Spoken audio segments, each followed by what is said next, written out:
Hi Wildings, welcome back to the Wilding Tarot YouTube channel, and thank you so much for supporting me and all the other tarot creators online by watching ads. It's definitely the easiest way to support us and making sure that basically capitalist companies are paying for your tarot reading and making tarot readings very accessible. So love that for us. Welcome to today's reading. I'm super excited to read for you today. I am planned to do more of a fun one today, but as I'm recording this voiceover afterwards, as I'm editing this video, it did turn out to be a lot more spiritual, vibey, kind of very enlightened being kind of energies than kind of what I was expecting. I was kind of expecting a little bit more kind of tea spilling, and it turned out to be pretty woke. So I'm excited for whoever's been drawn to this reading to get this reading, because it's just a real mix of really like kind of high level messages, as well as obviously kind of revealing some tea about maybe what people have been specifically looking for when it comes to your content wherever you are online. I will say that you should be able to get messages for all kinds of connections in this reading. So whether that's no contact, new connections, and things like that.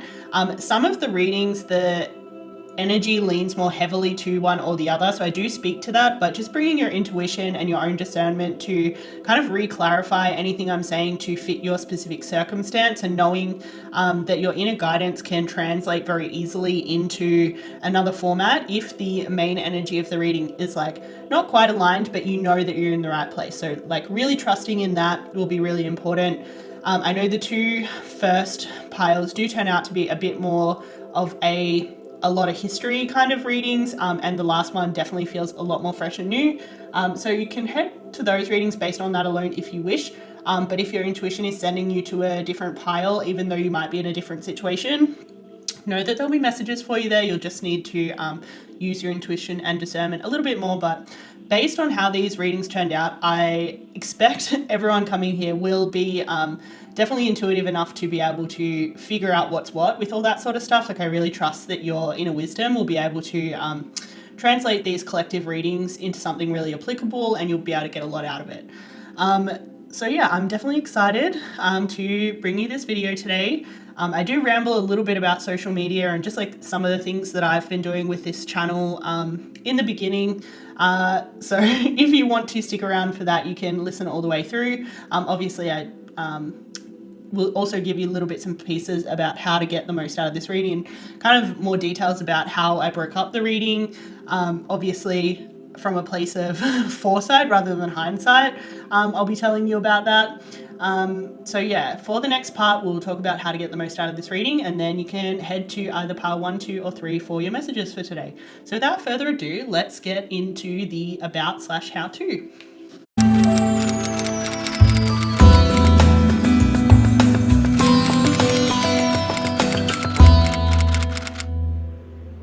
Okay Wildings, let's get into today's video. So today we're going to be asking Spirit for kind of a pretty basic question. We're going to be asking who is stalking your socials and why/what are they looking for. Like we want to find out who's potentially been keeping an eye on you, if it's the person you expect, maybe someone else, maybe multiple people, and also what it is that they're keeping an eye on.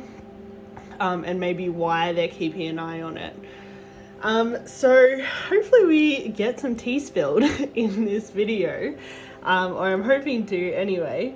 I am really excited to read for y'all today. I just found out that the Divine Venus, which is one of my favorite astrologers, has seen my page, has come across my humble little tarot nook in the YouTube sphere, and I'm just like really excited about it. This happened like right before I sat down to read today, so yeah, I'm excited because like obviously I do see a lot of people's comments. I don't really respond to everyone. I'd rather kind of get a new video out sooner than spend a lot of time responding to comments, but know that I generally do see them, and as well, like I don't want to invest too much energy into how people are receiving my readings, because I think ultimately that's more about you than it is about me. Like, I put my energy out there to be experienced. Some people find it a lot, some people find it like the perfect amount, and that's really about kind of where you are on your journey, more so than me. Like, I'm just doing me, and yeah, if it resonates, it resonates. If it doesn't, it doesn't. Like, obviously I love to see that these videos are finding beautiful people with a lot of really beautiful energies, and honestly, sometimes when you get kind of, I would say negative comments, they're not really negative, like people saying, oh, this feels like a little bit over my head, or blah blah blah blah, like, they're almost nice as well, because it can show you where your energy is meeting resistance, where it's not in alignment, and where it is in alignment. So sometimes getting those kind of comments where it's kind of like, this is a bit over my head, actually is nice, because it means that I'm doing what I intend to do, which is put my energy out there in a way that's really authentic. And I know that's not for everyone, and I know that kind of the people that find me, that really resonate with me, they are really on a much deeper kind of journey, not to make that kind of better, it's just like a deep journey that is in alignment with me, rather than someone who's having maybe a different experience on earth that's intentional for them, that's important for them, but ultimately doesn't align with me. So yeah, that kind of went on a tangent really quickly, but yeah, just know that I'm excited to see who this channel is aligning with, who it's not aligning with, and yeah, it does make me excited. It does make me happy. So even if I don't comment back, know that I usually do see your comments. I do see, yeah, all of the stories that you share, and I really appreciate it. It's just more so coming from a remaining detached and knowing that it's really not about me. When people say nice things, like, that's ultimately about you. Like, you saying nice things about me is ultimately about you, and you finding a place that's resonant, you giving love into the universe, and yeah, all of that. I don't know if that made any sense. I hope that made sense to the kind of people that I've essentially been talking about, though. So yeah, we're going to pick a pile today. So you can choose either pile 1, 2, or 3 to get your channeled messages about who's stalking your social. It's very interesting. I just realized that I've kind of gone on a little bit of a rant about social media when we're doing a social media video. I just did not put 2 and 2 together until literally just now. Like, we've just been talking about yeah, kind of my experience as being a tarot reader on social media, and kind of how I deal with things, and like levels of detachment, depersonalization or personalization, and resonance and alignment, and like all these themes. It's just, yeah, it's kind of interesting that that's kind of what sprung to mind as we were starting today's reading. But enough of that kind of sidetrack. In our readings today, whether you choose pile 1, 2, or 3, we will be doing a few things. We'll be clarifying the energies so you can find out kind of exactly who's stalking your profile. So this might be someone specific, this might be a combination of people, or it might be like maybe 2 separate people, or it might be, yeah, it might be someone from your past, it might be someone from your present. We'll use energy clarification so you can get clear on who that person might be. And then we will get some deeper messages about what it is that they're trying to get from stalking your social media, or like maybe why they're stalking your social media, like what's coming up for them that's like kind of calling them to do that, or yeah, if it's coming from more of a place of like intrigue, anxiety or, you know, whatever. We'll see kind of the deeper messages around it. I do have off the screen channeled messages oracles with me. I'm not 100% sure if we will need them or not. But yeah, if I feel called to grab a specific pile for you, I'll grab one, let you know why I've chosen it, and we'll get some extra channel messages with that. But yeah, I am thinking that I will use these two, kind of a deck and my little ball of goodness, to clarify the energies, and then I might reuse this tarot deck, just because I do feel like I don't want this to only be used in the energy clarification. This astrology deck, I think it was my very first tarot deck, so I'm very, very connected to it, and I just feel like there's going to be messages from here that will lend hand in hand with this tarot deck. So yeah, I'm very interested to see how this plays out, and just know that if I'm doing things a little bit differently, I'm just kind of trying to follow the vibe. And so yeah, if I'm like kind of stopping and starting and reshuffling and putting cards back in and blah blah blah blah, that's why. But yeah, this intro has really not gone how I expected it to. I really wasn't planning on saying any of the stuff that I said, but I haven't really kind of planned what I needed to say in these videos pretty much the whole time on this channel. I just kind of press record and just see what happens. So yeah, it's interesting what's been said. And yeah, if you've made it all the way through, thanks for listening. I hope you found it helpful and maybe gave you some context about, you know, me with social media, as well as kind of how you're going to get your reading today, so you kind of know what to expect.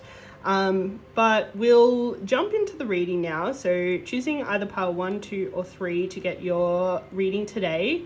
Remembering you can always come back if you feel like you were in the wrong place. And I say wrong place because sometimes that is more of an intuition strengthening exercise, like going somewhere and then realizing that it's not for you, is a gift that I love about these pick your card tarot readings. So yeah, you can always come back.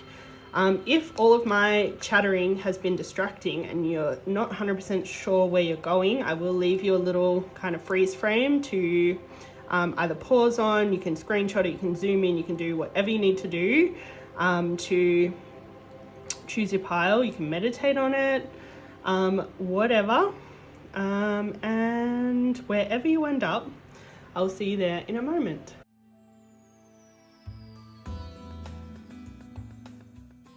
Hey there, pile 1. If you chose this beautiful pink agate crystal, then this reading is probably for you. As always, we're going to start with some energy clarifications before we get into your messages, just to kind of make it clear like who exactly we're talking about, whether that's one person or multiple people. So just like opening to these kind of energy descriptors, and trusting kind of whatever your intuition pulls out of it. Oop.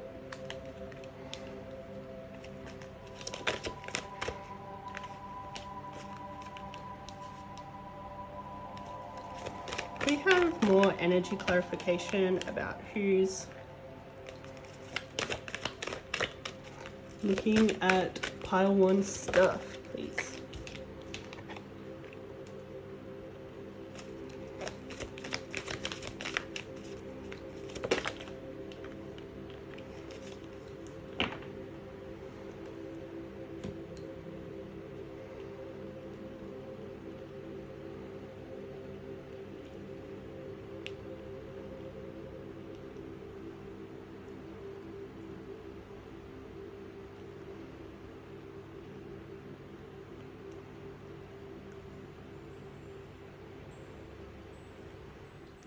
So there's definitely someone looking at your stuff that you haven't been in contact with this void of course of moon. This refers to a period where the moon's not making any aspects, depending on your definition, but usually the definition is moon not making aspects to other placements for the rest of its time in a sign.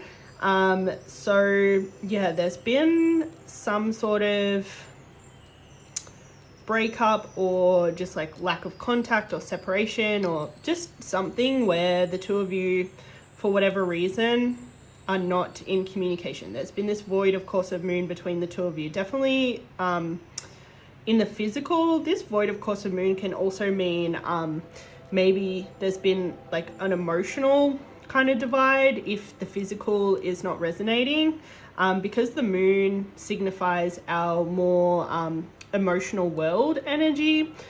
This can be referring to just like there's been an emotional disconnect with this person for whatever reason. This person, especially for people who are not in contact with this person, who are in some sort of separation with this person, seems to be going through like a bit of a time, a bit of an upheaval, a bit of a reinvention of the self, really learning kind of who they are, what their place is in the world, how they want to contribute to the tapestry of life, what their gifts are. This Uranus energy, this is all about your own inner genius, and it's heavy like Aquarian energy and 11th house energy, and all of that energy is really about where do you fit in the world in a kind of broader sense. How do you contribute to the lives of the people around you, and this is like positive contributions to do with like you giving out your inner genius, your gifts, but it's also soul contracts about how you can help others learn and grow. And so sometimes that happens through negative experience as well. So this person's probably realizing lots to do with how they want to be a really positive force in the world, and they're probably also figuring out a lot of their soul contracts with certain people and what certain people were supposed to be teaching them, what they were supposed to be teaching certain people. And I would say definitely with you that's becoming clearer to them as well. We have this sun energy. This is heavy Leo energy. We also have some Cancer energy, Aquarian energy, obviously Taurus energy, and Gemini and Virgo energy. So a bit of a mix of signs. The sun in particular, this is heavy kind of spirit energy. It's associated with the highest self a lot of the time.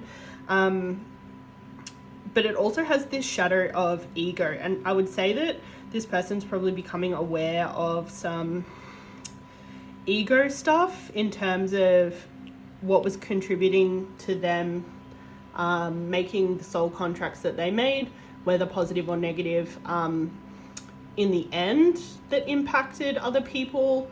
But yeah, definitely they're aware of kind of what the results of their ego might have been on the lives of others. This person might be fairly well set up in life.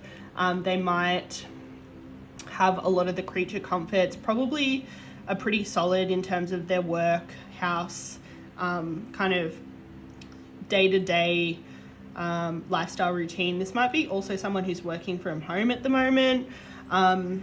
This might be someone who's maybe a little bit more of a homebody naturally, or someone who has become more of a homebody since they've been going through this kind of reinvention. They may be more of a stubborn energy. They may really like aesthetics. They may be really into self-care. I would say with this Sun and 4th house energy, these two cards correspond with the Chariot and the Strength card in the tarot.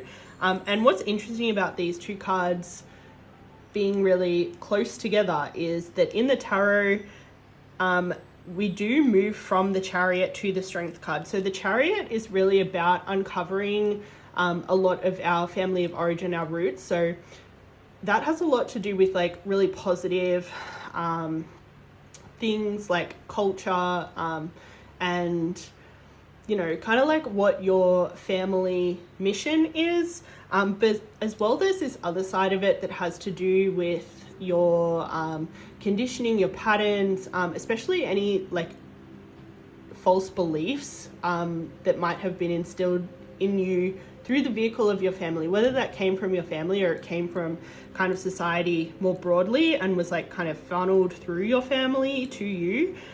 That's heavy chariot energy, and the chariot energy is really about trying to move forward in a way that allows you to integrate both those energies, like really integrate the light of your roots and pay tribute to that and appreciate that, and celebrate ancestors and history and all that sort of stuff, but then also breaking generational curses, patterns, traumas, and living in a more elevated way than your family before you. And what that entails is this strength Leo energy, which is really getting in control of the animal within. So the animal within is the ego. It's often associated with things like fight, flight, freeze, fawn response modes. And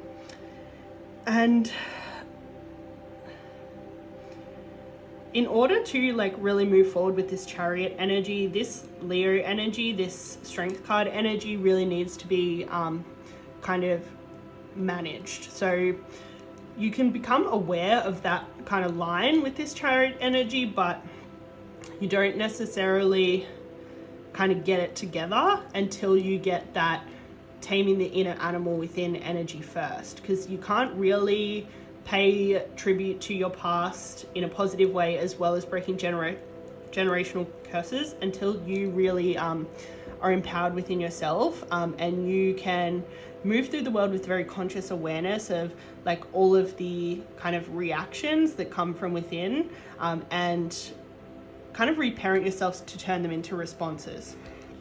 So that's a very interesting kind of tangent about these two cards coming out together, which I found very interesting.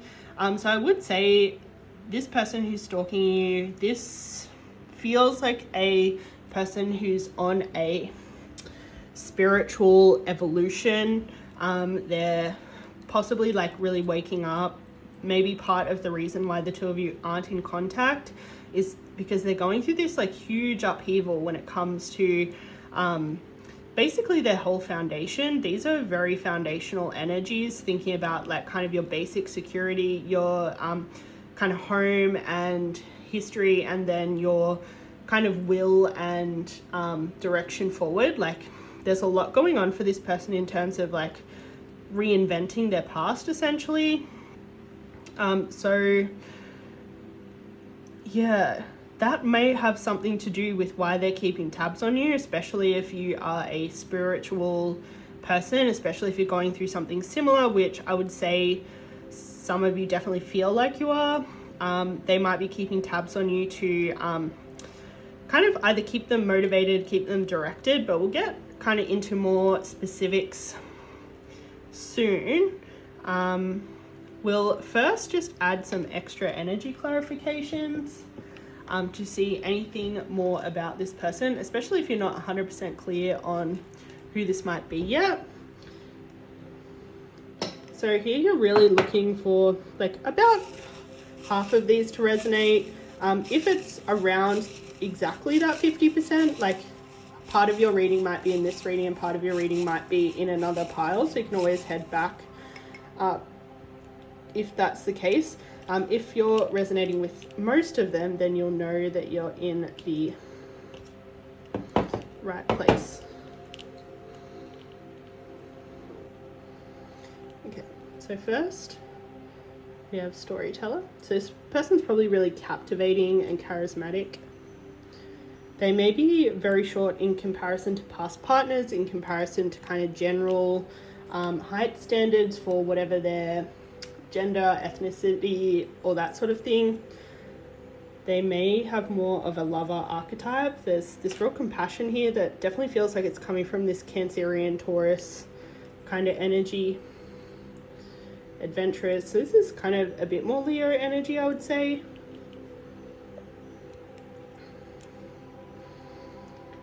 This person probably has a straighter nose.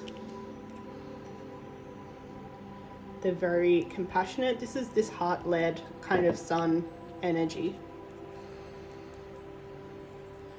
Okay, this person can also be quite critical. They can also be quite witty.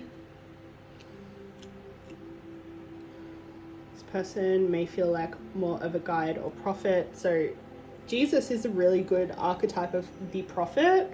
So yeah, someone who kind of moves through life passing on teachings. And this may be this kind of inner genius that they're discovering in this lifetime, especially because we had storyteller and guide, prophet all come out together. Okay, so we have another short. So they're either very short or short. They likely have tattoos. And they're likely an ever student. So while they do guide, they also never forget to learn. So hopefully that's either brought one or two or a few people clearly into your mind. Trust your intuition regarding, sorry, I'm just plugging in my phone so we don't run out of battery. Yeah, trust your intuition in regards to who that's kind of bringing up for you. I'm going to keep these in my other deck because I think I will reuse it.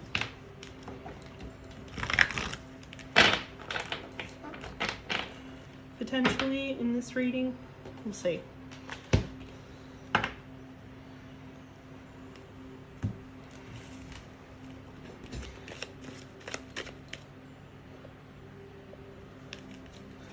Spirit, can we have messages about what this person is potentially looking for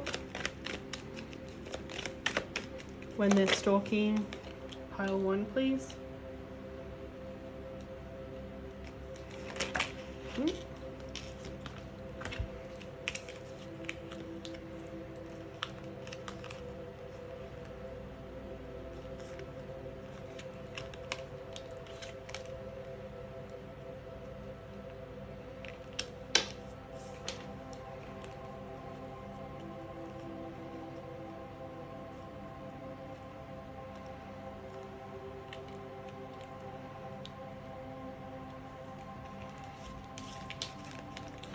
we clarify this 4 of Swords energy, please?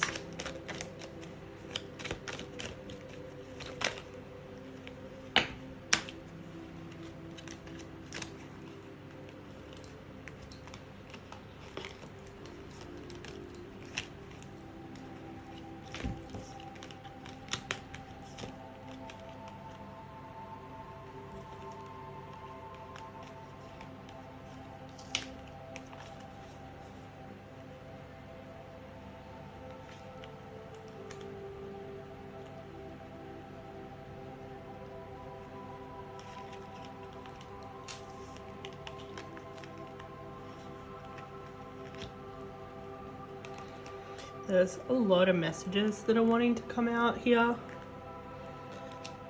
So there's obviously a lot to this story. Can you clarify this 5 of Swords energy?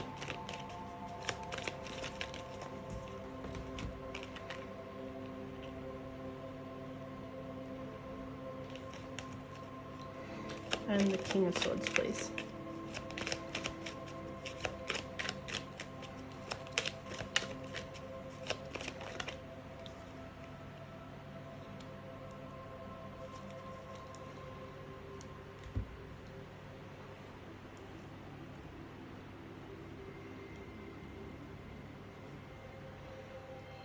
So most likely you're in separation from this person, most likely no contact and no physical contact. This could also be some sort of emotional turmoil or emotional divide, but I would say for the majority of people here that you're in a physical separation with this 3 of Swords and Tower card coming out, and this person is definitely going through it.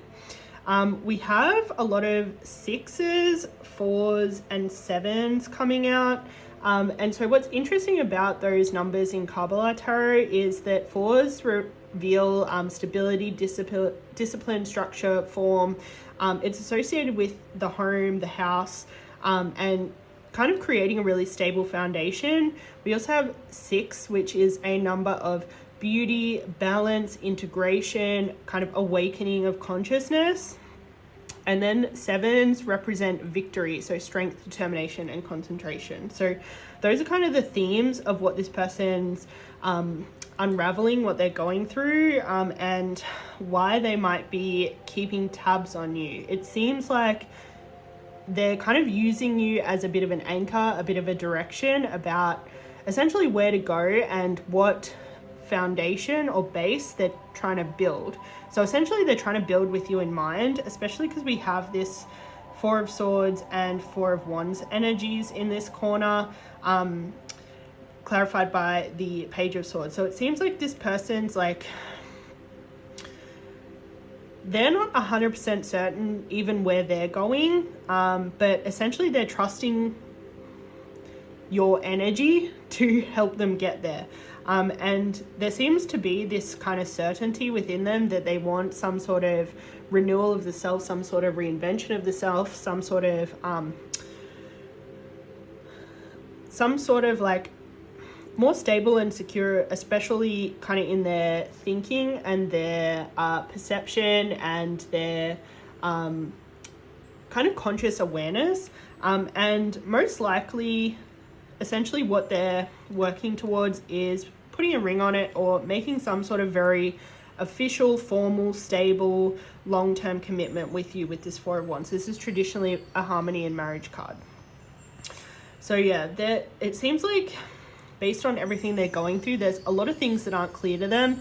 That it's almost like the feeling that I'm having right now is walking up the stairs at night and you can barely see any stairs in front of you, and you can kind of just make out the step right in front of you. And that's really what their experience is right now. Like, they're really not certain of a lot of things in the long term. They know they're going to you eventually. Like, if you're walking up the stairs, say to your bedroom at night, they know where they're going eventually, but basically the entire path between them and where they're going is black. They can barely see the step in front of them, and so essentially this person's kind of keeping tabs on you to keep them directional. It's almost like they're kind of looking to you as if you're the moonlight that's cascading down those stairs. They're really using you as a guide of how to move forward. Oh my god, hang on 1 second, you should see my cat right now. Sorry, there's a storm rolling in, so all my cats are probably going to come to my window trying to come in. And my cat, Oscar, I've got a like pure black cat, Oscar. He was like grabbing onto the like windowsill, trying to lift his little face up to the window to show me that he was at the door waiting to come in. It's like spitting, so he's the first cat that'll come in when it starts raining, and then all the others will come in after. Where were we? So this person's using you as a guidepost of where to head to.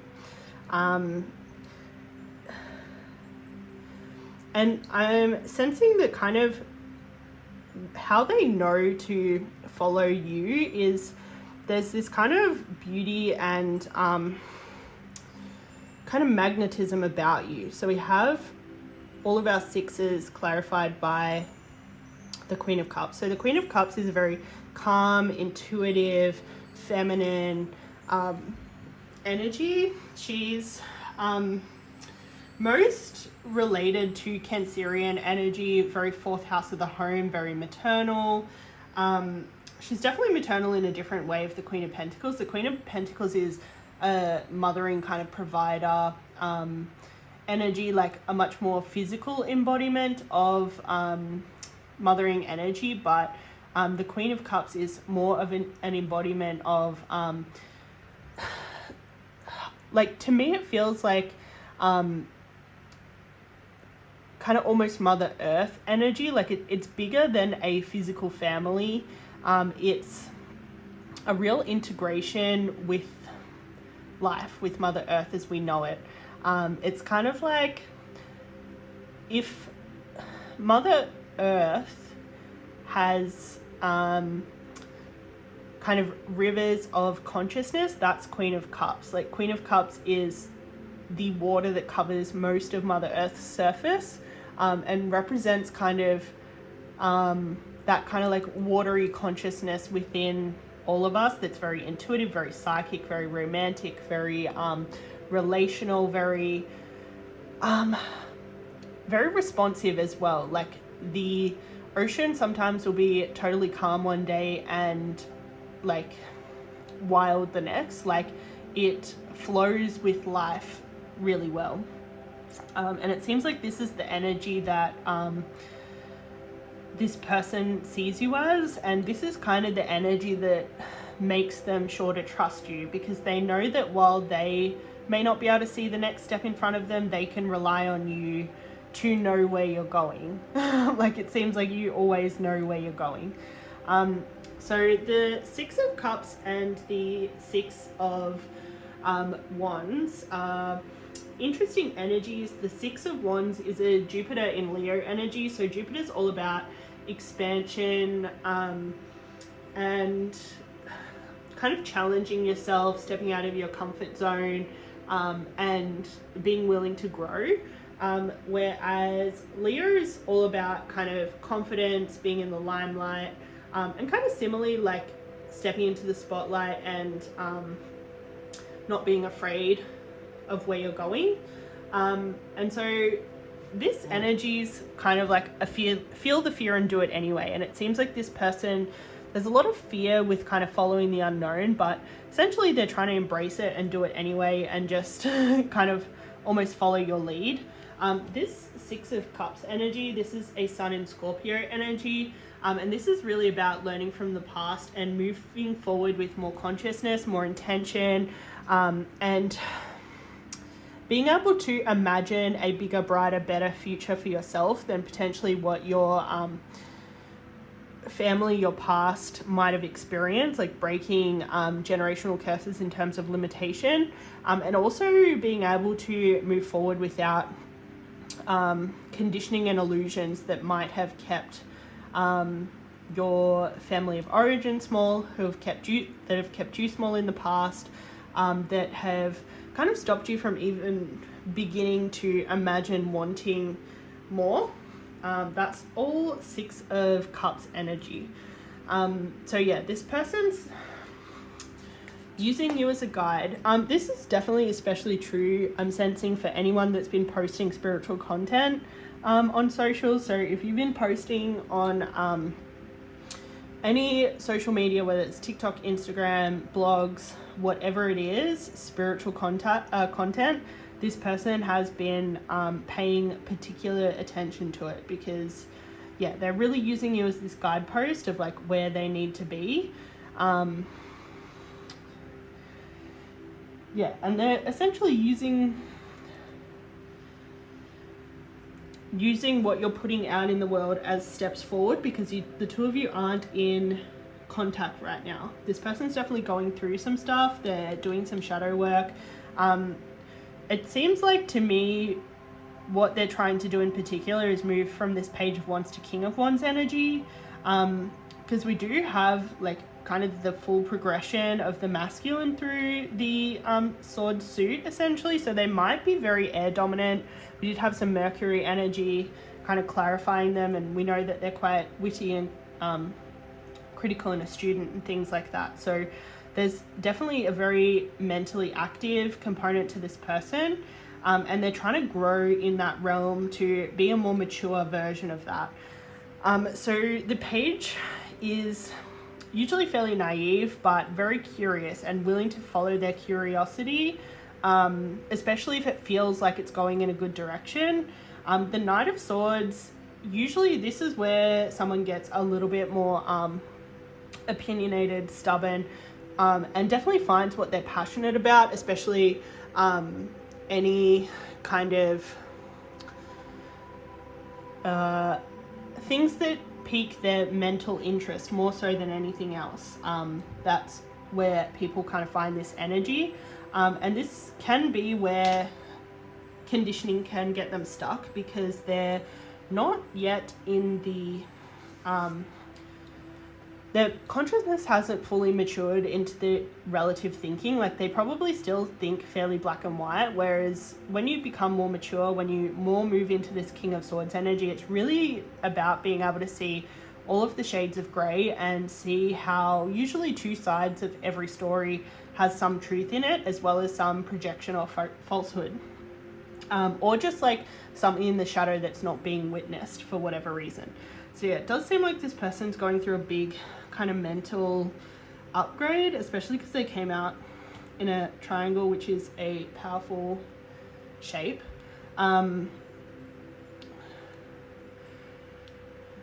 And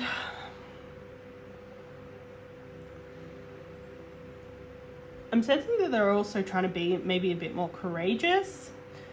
This Five of Swords energy, this is traditionally like a loneliness and solitude energy. It is a Venus in Aquarius energy, and it usually refers to undergoing some healing where you're cutting losses, moving on, walking away from toxicity. And this can be doing that from physical things, but because the sword suit is more about your stories, your mental activity, and your thoughts and awareness, a lot of the time this is more about stepping away from toxicity when it comes to your own mind. Like, with this artwork, you can kind of see that this person's falling on their own sword. And the falling on your own sword metaphor usually means like through your own thoughts, your own expectations, your own ego stories. Sometimes we create self-fulfilling prophecies, or we shoot a second arrow, which means that we've been hurt, but then all the stories that we make up around it is like hurting ourselves again. I think this, if that's not making sense, the story goes that I think it was Buddha, I could be wrong, was explaining to a gentleman, like, if you were walking down the street and you were shot by an arrow from someone else, is that your fault? And he says no. And Buddha says, you know, that's a part of life, like we all get hurt. But if you were to then grab a second arrow and plunge it in right next to the first, would that be your fault? And the gentleman's like, yes. And Buddha says, well, that's what we do. We get hurt, and then we make up all these stories about that hurt, about how the person who hurt us was malicious, intentional, or like whatever the story is, and that ends up hurting ourselves just as much, sometimes more. And so if this person's gone through a lot of that in their life, where they've essentially hurt themselves more by their ego, their stories, whatever they've made up or projected about a situation after they've been hurt by a situation, that's something that they're really learning about now. And all of those toxic patterns of thinking that have led them to shoot themselves with a second arrow, this is really getting challenged right now. This is what this big tower moment is all about for them. The tower refers to where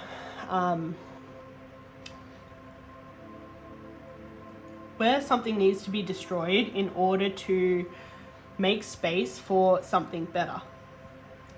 So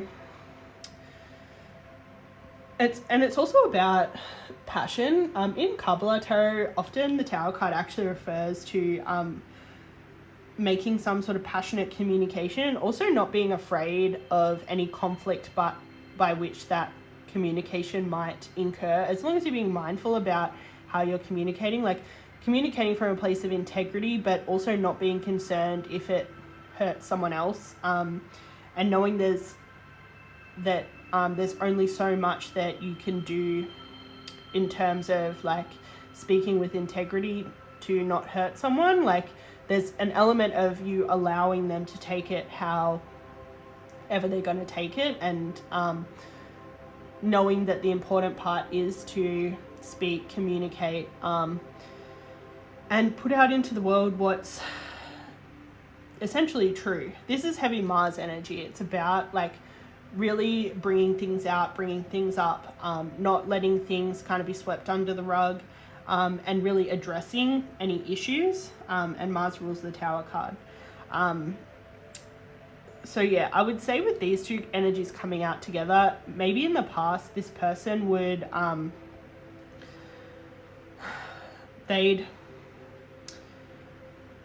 either avoid saying things, or they'd say things with not a lot of integrity, to the point where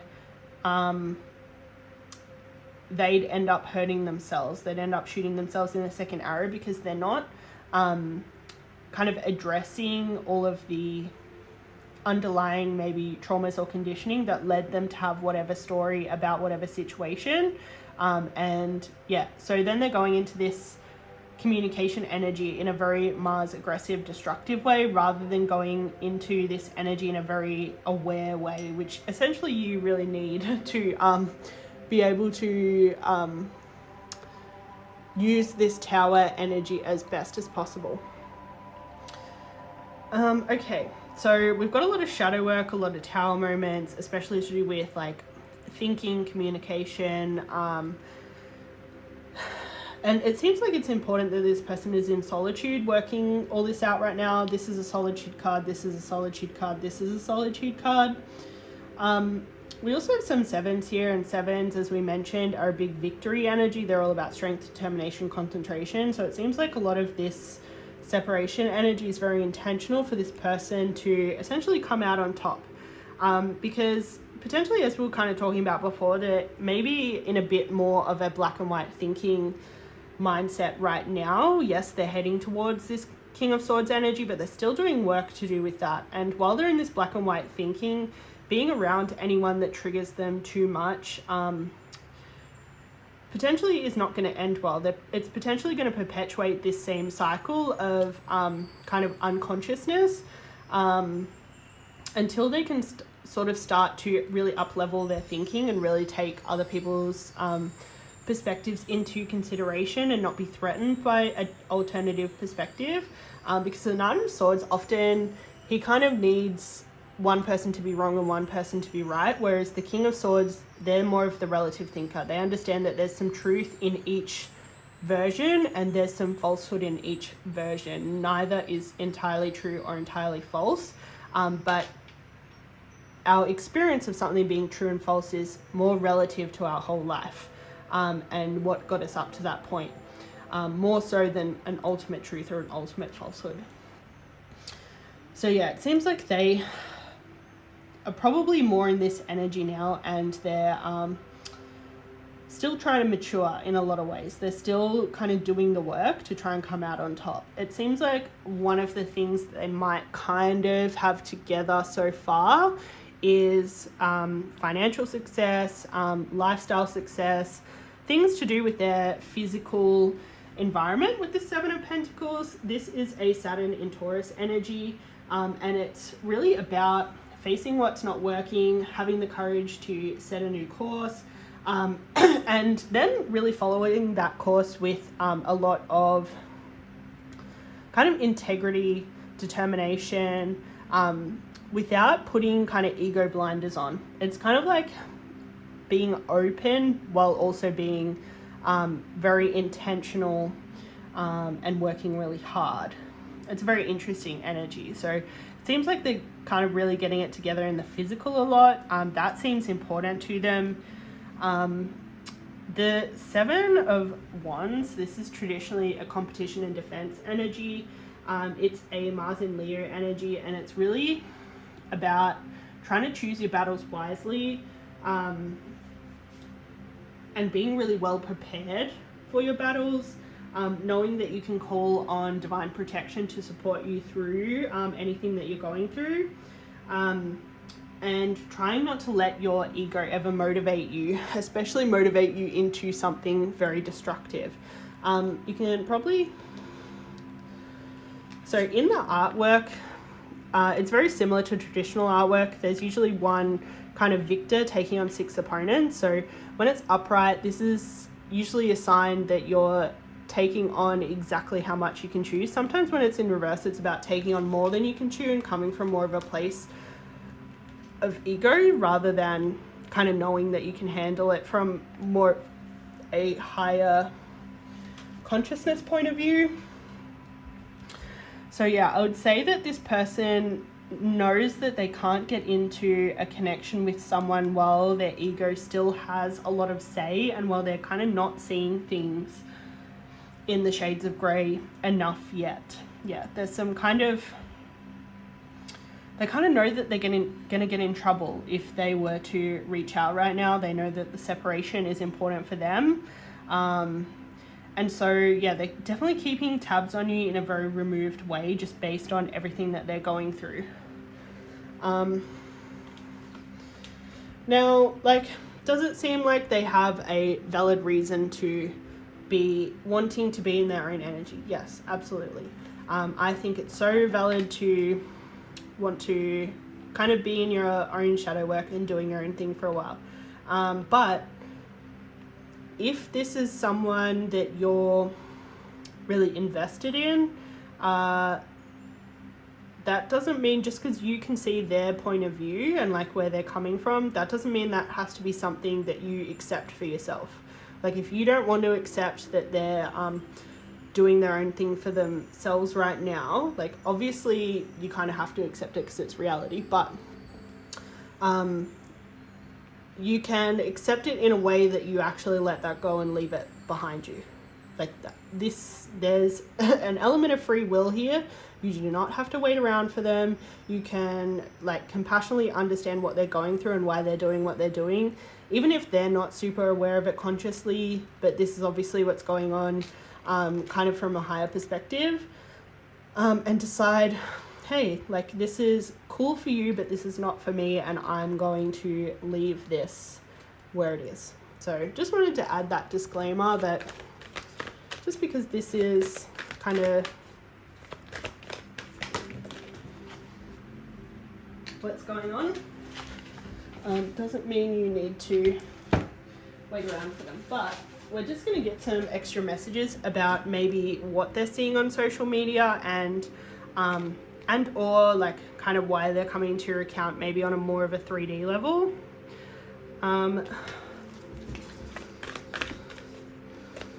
Or maybe why they think they're coming to their account. If you think that this person maybe isn't consciously aware of these higher kind of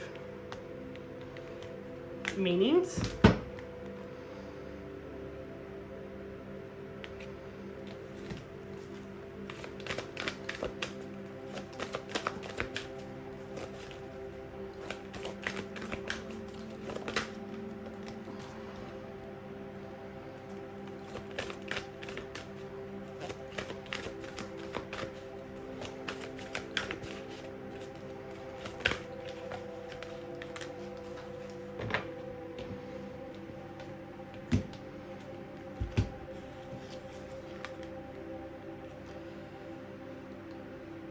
Okay, so this person is coming to your account for basically a lot of sexual reasons. So we have Mars and Scorpio energy. These are both highly sexual energies in the zodiac. So they're 100% coming to your socials for some sort of inspiration.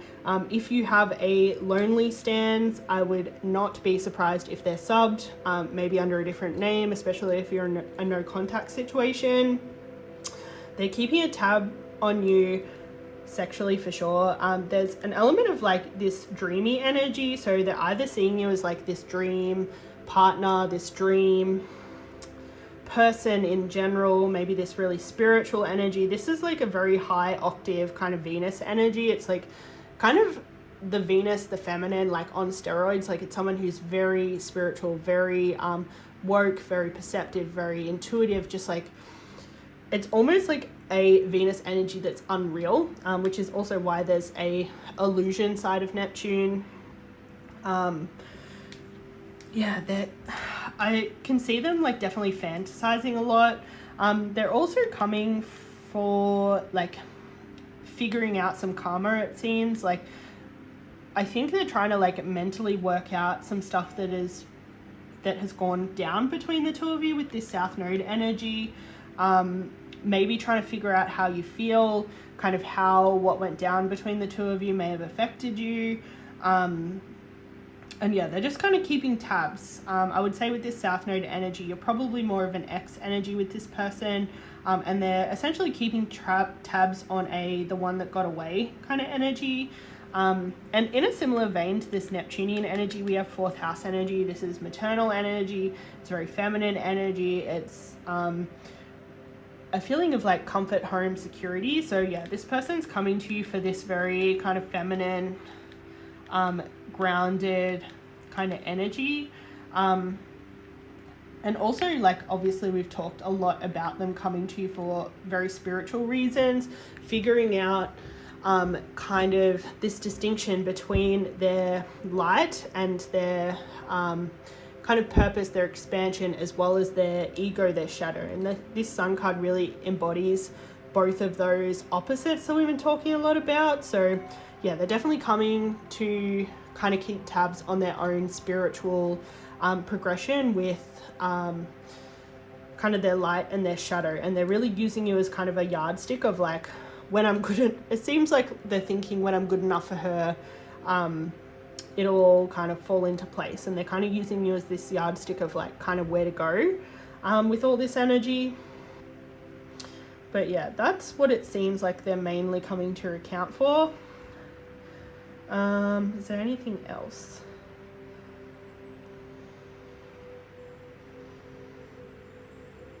I think that's about it. Do I want to do any oracles? I might do some channeled messages.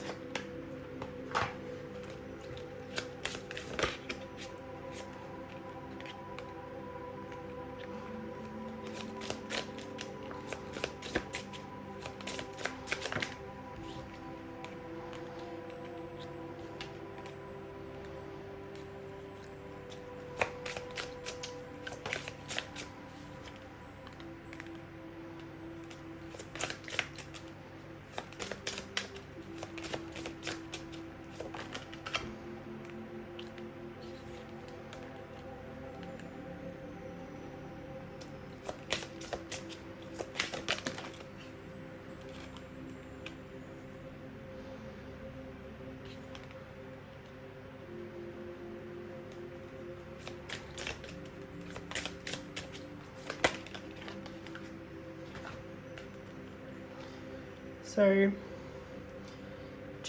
channeled oracles from them, we have, I can't reach out, I can't be with you, I do love you, I still feel the pain, I miss hearing your voice, I feel so happy with you, I admire you, and I hide my feelings.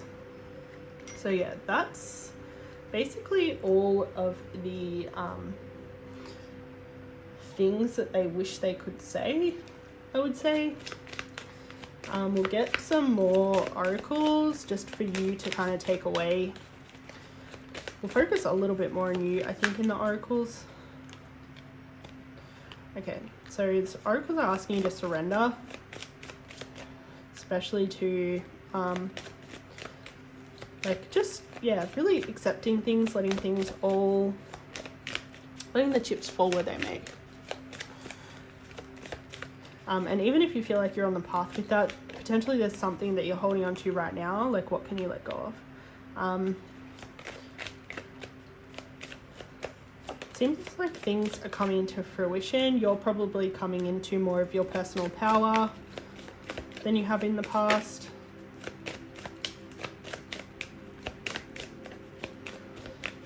And I would say whatever's coming into fruition is based on your intention.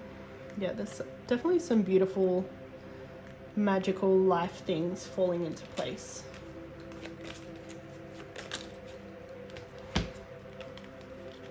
So we have a new start is coming, the energy is gaining momentum, a fiery climax approaches.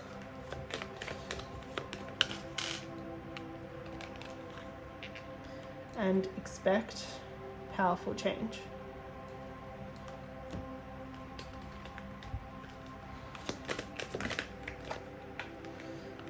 So Your fairy oracle is stargazing. When you gaze at the stars, you give yourself fairy focus. Your intuition will flow more freely and reveal what you need to know about the situation. So this can be like stargazing as in connecting to nature in a very literal sense. This can also be like looking at astrology, maybe looking at your synastry with this person, especially if there's questions that you still have about this connection, seeing what answers are there for you in your synastry, in your astrology, in your transits, and allowing those divination tools to really support you as you move forward with this situation with this person. This is a really long reading. I would say anyone that got called to pile 1, y'all are in some divine connections, very high order, very you and your person are probably very evolved in a lot of ways, and you guys are like definitely going through something much more high level probably than what I would expect to come out of any of the other readings, but we'll see. Like potentially there'll be these kinds of readings for all of them. I would just say this is one of the more intense readings I've had in a while as far as collective readings go. Obviously I do align with people kind of like this for personal readings as well often. Do we have any affirmations for pile 1 before we go, please?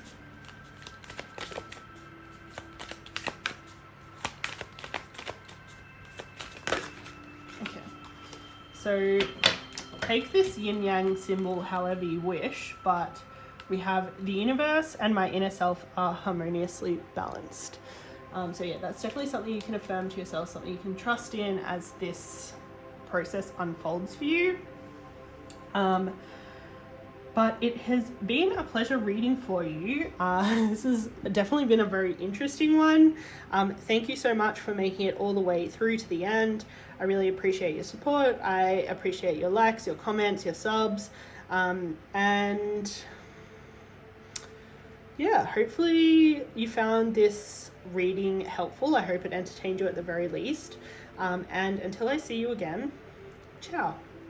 Hey there, pile 2, welcome to your reading for who is stalking your Instagram or socials and why. So if you chose this, I think sandstone or jasper or sandstone jasper, I can't remember, crystal, then this reading is probably for you.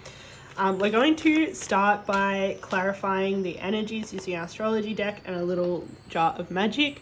I will pack these away again to use a little bit down the road. So yeah, then we'll get into kind of the deeper spiritual reasons why they're keeping tabs on you, and then also what they're keeping tabs on.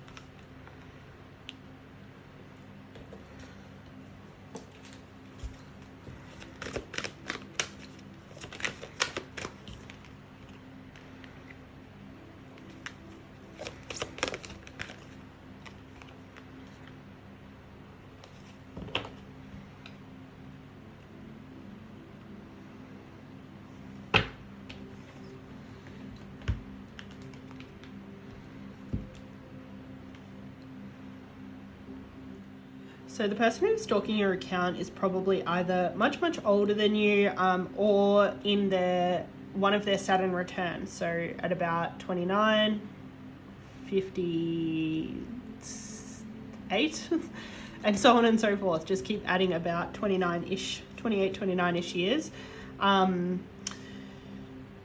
it's very likely that this person is currently going through a big upheaval with the solar eclipse, lunar eclipse, 12th house energies all coming out.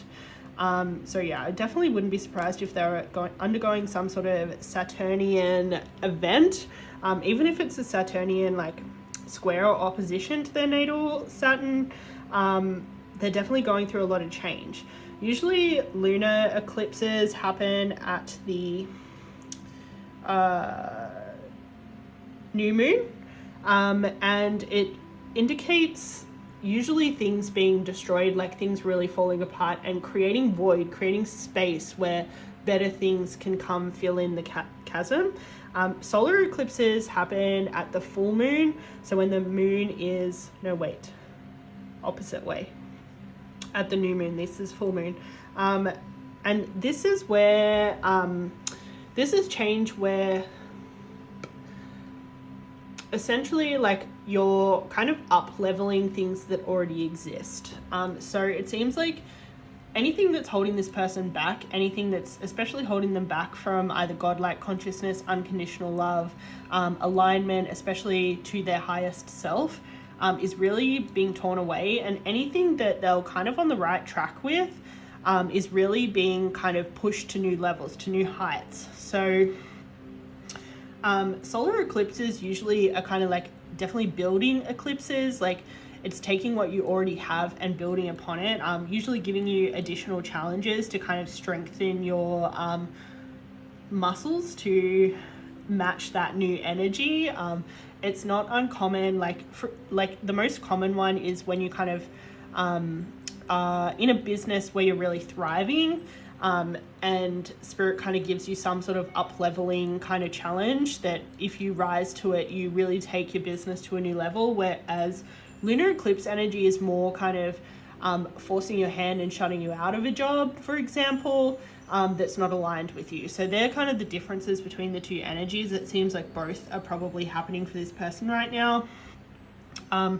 And they're probably really understanding like what they're supposed to be doing in life. They're kind of on a more aligned trajectory with their destiny. Saturn energy, it really is about honoring your truth, honoring like really what you were supposed to do. It's a heavy karmic energy, and it's a lot to do with really being on the path to learn your lessons, to kind of do and give what you're supposed to do and give. This is why it rules the 10th and 11th house, because this is all about how you're supposed to contribute to the world, how you're supposed to contribute to the lives of others. This is Saturnian energy. It's all about karma, bonding, binding. And yeah, it seems like this person's destiny is really coming into focus for them. We also have third house energy. So this is Gemini energy. We have 12th house energy, which is Pisces energy. And then we have Aquarius and Capricorn energy here. So I'd say they're the main placements. There is a slight leaning towards, I would say, more masculine energy, as well as more air energy. There's a fair bit of air energy here. It seems like this person's probably a really good communicator. They could be a writer. They potentially could also mirror you a fair bit. The third house is connected with Gemini energy, which is connected to Lover's card energy, which is all about heavy mirroring, especially because the 12th house also came out. So this is everything in your unconscious that you either kind of inadvertently put there, or society and culture in greater schemes kind of put there. It's all of that collective conditioning that gets passed from person to person, usually through some sort of like kind of default. So yeah, this person, it feels like this person's awakening, aligning, and going through a big upheaval. So we'll get some more energy clarification if no one's specific is coming to mind yet. Hopefully this will kind of narrow what energy specifically we're talking about here, in regards to who this person or people are who are stalking your account. Spirit, can I please have more about who's stalking Pile 2's account, please?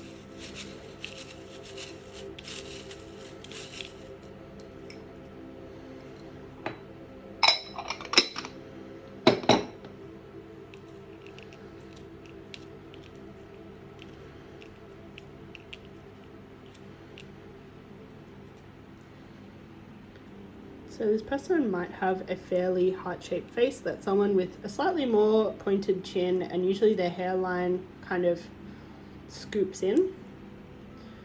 They may have hazel or hazelish eyes. They may be fairly confident.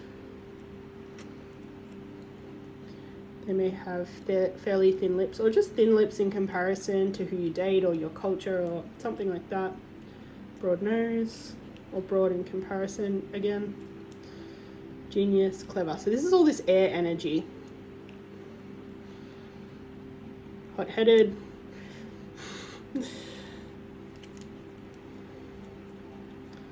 They have a more athletic body.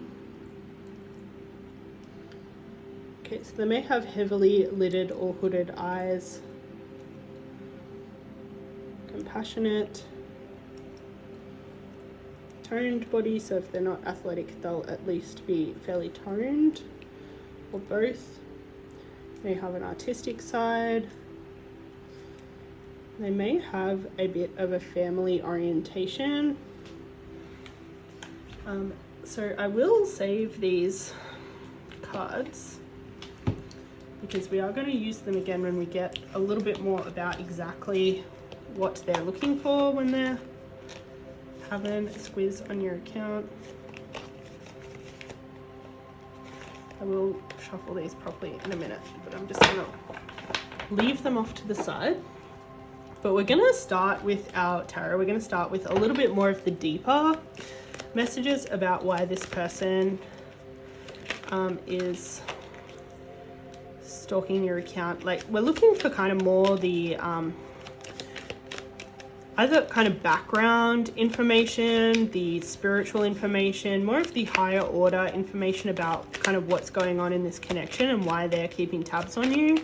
And then we'll get into more specifics about what they're looking at using our astrology deck again. Okay, so what's going on with this person who's stalking Pile 3's account? Or just like keeping an eye on their social media. Could we clarify this High Priestess energy, please?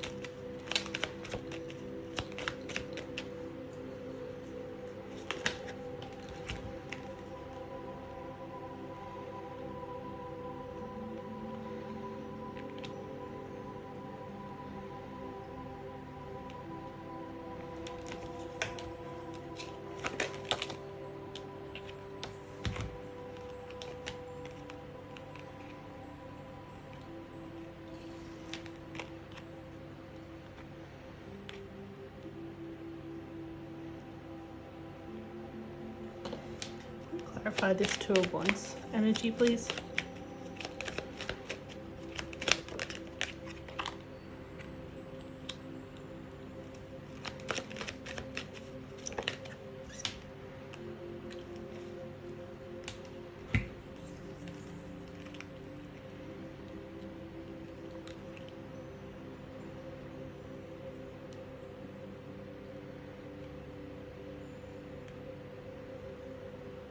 Okay, so this is most likely a no contact situation. We've got the separation card coming out. It does seem like the two of you, there was some sort, stuff went down. You're in some sort of separation, some sort of no contact situation. At the very best, you might be friend zoned with each other. Like, you might be a little bit platonic and amicable, but I would say for the majority of people here, it's probably more of a no contact thing, or just like a lot of distance right now. From there, and a big reason why they are distant and more keeping an eye on you on social media rather than in person is they're potentially not super available right now. There was a lot of conflict that went down with the two of you, and potentially they know that they're not going to be able to resolve the conflict maturely based on where they're at. If not consciously, at least on like a deeper level, they're very aware that they don't actually have the capacity for a mature resolution right now. The Two of Wands, this is a Mars in Aries energy, so they're obviously two very hot-headed, as we mentioned, energies. This is usually someone who's fairly headstrong. It's associated with Emperor energy and the Tower card. So yeah, this is someone who does get involved in conflict, can sometimes be a little bit blunt or abrasive when they try and communicate. They may not have as much of a tendency to come in sensitively with their communication. They're coming in very hot-headedly and very blunt a lot of the time, and they know that that's not going to serve them, not going to resolve anything in this connection. So they kind of need to do their thing and let you do your thing and just kind of keep tabs on you from a distance for now, until they kind of go through some stuff to be able to have that conflict resolution. It does seem that they want that conflict resolution though, because the Two of Wands, when it's in reverse, usually this refers to someone who's looking to heal with conflict resolution. Like they're trying to use conflict resolution to feel healed, and to close chapters, to offer forgiveness, to mature, things like that. So that does seem to be their intention, but yeah, it seems like they're maybe a little bit emotionally unavailable and not actually capable of that right now. The King of Cups right way up is a very supportive, very empathetic, a really good container. The King of Cups, out of all of the kings of the minor arcana, he's the best at really holding really safe space for others to communicate to them. He receives it really well. He also doesn't need people to kind of communicate perfectly, because he can really read between the lines, offer the benefit of the doubt, and he really tries to listen to understand rather than feeling on edge from criticism. Like he's much less sensitive to criticism, and more treats it like this person's trying to get their needs met, and like, how do we kind of collaborate together? And so it seems like this is this person's intention eventually to do this kind of communication and conflict resolution, but these two coming out in reverse is definitely telling me that's just not where they're at right now. So realistically for them, being in contact with you probably would entail some further harm, and it seems like this person definitely wants to avoid that. It seems like this person doesn't want to disrupt what you've got going on either. So the Wheel of Fortune often signifies some sort of change. It's heavy Jupiter energy. In Kabbalah Tarot, this can refer to somewhere where, like, when things change, it can either be a kind of ego grasping change, or like kind of a forcing the wheel kind of energy, or it can be kind of allowing the flow of life to bring you things based on the karma that you've accumulated.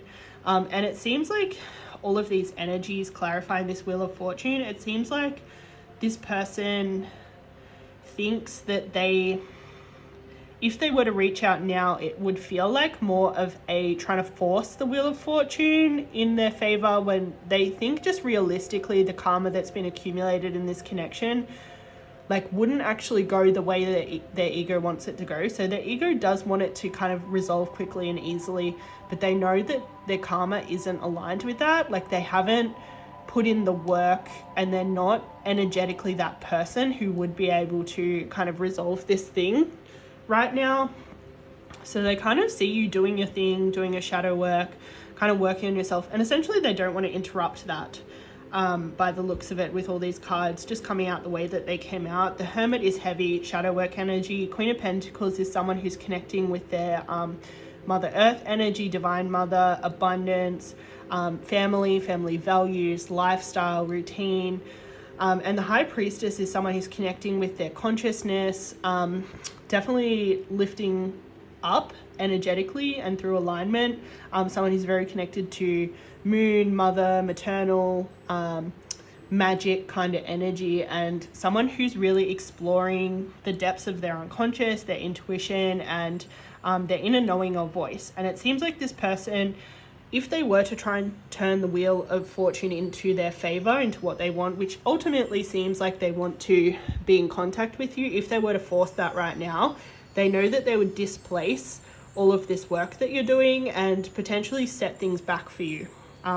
If they're not aware of that 3D consciously, they're aware of it 5D consciously. They're very mindful from a higher perspective to try not to interrupt kind of what you got going on, because essentially they know they're not going to be able to show up that well for you guys. So we do have the Three of Swords. So this is Saturn and Libra energy. Libra rules relationships, Saturn rules karma. And so kind of the reason why those two energies come together to form this Three of Swords card, which is traditionally a separation and grief energy, it's all about, because Saturn is about truth, like your covenant, your, like, it's a heavy, like, integrity energy, and bonding, like, the thing, it's so interesting because karma's, Saturn's often thought of as a karmic placement, a karmic energy, but it's karma in terms of, like, Saturn really wants there to be good karma. Like, Saturn will put you through the ringer to get you aligned with good karma in your life. It kind of delays when there's bad karma that needs to be worked out. So it kind of allows you to work out bad karma, and then it really puts you on the path to accumulate good karma, which is why Saturn aspects are so important in astrology. Like, each square, each opposition, each trine, each sextile, like, they're really doing something in terms of figuring out your good and bad karma in life and really putting you on the path. And so Three of Swords, a lot of the time it creates separations in relationships because Saturn needs time to work out all that karma, and sometimes being with someone and being intensely triggered or mirrored, or like kind of having someone on top of you can impact your ability to work out that karma.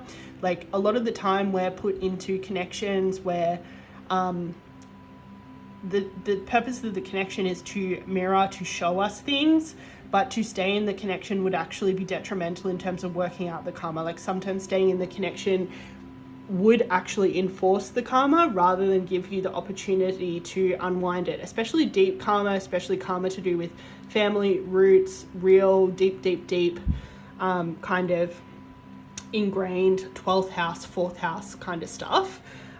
So yeah, that's essentially why separations can be so essential. And so it definitely feels like it's essential in this connection.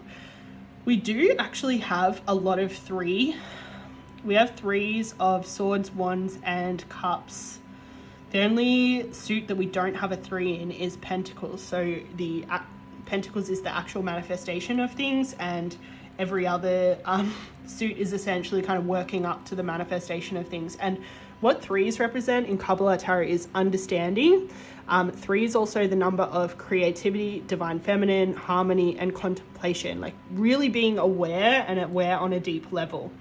And so it seems like there's this big building of awareness between the two of you. There's this big connection to the divine feminine, both within you and within them, regardless of whether, like, I would say for the majority of people here, you're probably more divine feminine, and the person you're asking about is probably more divine masculine.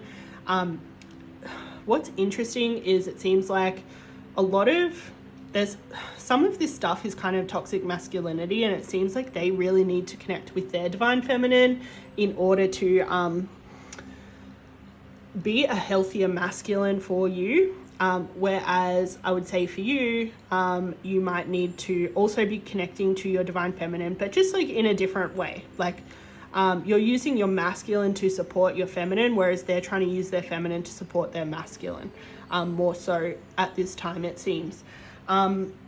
So yeah, it seems like there's a lot of divine feminine integration going on right now. Definitely a lot of trying to figure out some stuff within the self, trying to come into more harmony and balance within the self, coming into more awareness, coming into more understanding of the self through this separation.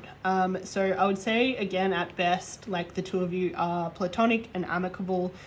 Probably for the majority, you're in a total separation.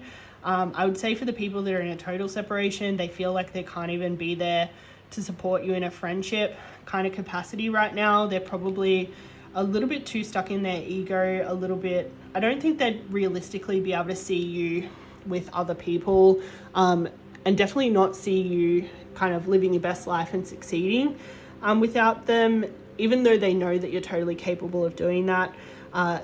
I don't think they want to see it. I think that would, like, potentially just feel very painful for them. So I think they're trying to keep an element of distance and, like, kind of try and know what's going on without knowing totally what's going on. They kind of want to keep like a bit of a pulse check, a vibe check of like what's going on with you, but hopefully not find out that you're with someone else, essentially, is kind of the vibes.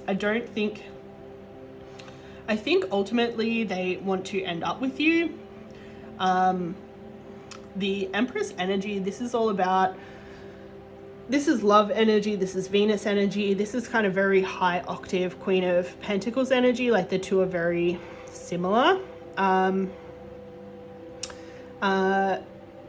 The Empress also refers to kind of following what feels good, what feels nourishing, and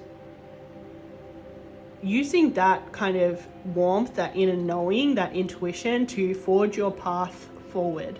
So this Three of Wands energy, this is a Sun in Aries, and this is about learning to follow your own lead, and having an equal give and take in relationship. And so I think this person wants to be able to lead this connection from the masculine perspective, but also create space for you to lead the connection from the feminine, for you to like bring in that kind of intuition, warmth, and maybe, yeah, some sort of like deeper knowing and understanding, so that you can really work as a team and kind of play to each other's strengths in a way. The Three of Wands is also a fairly, it's a very alive energy. The Sun's very charismatic, passionate. It's associated with the 5th house of like sex, pleasure, fun, casual dating, and just like generally having a really good time.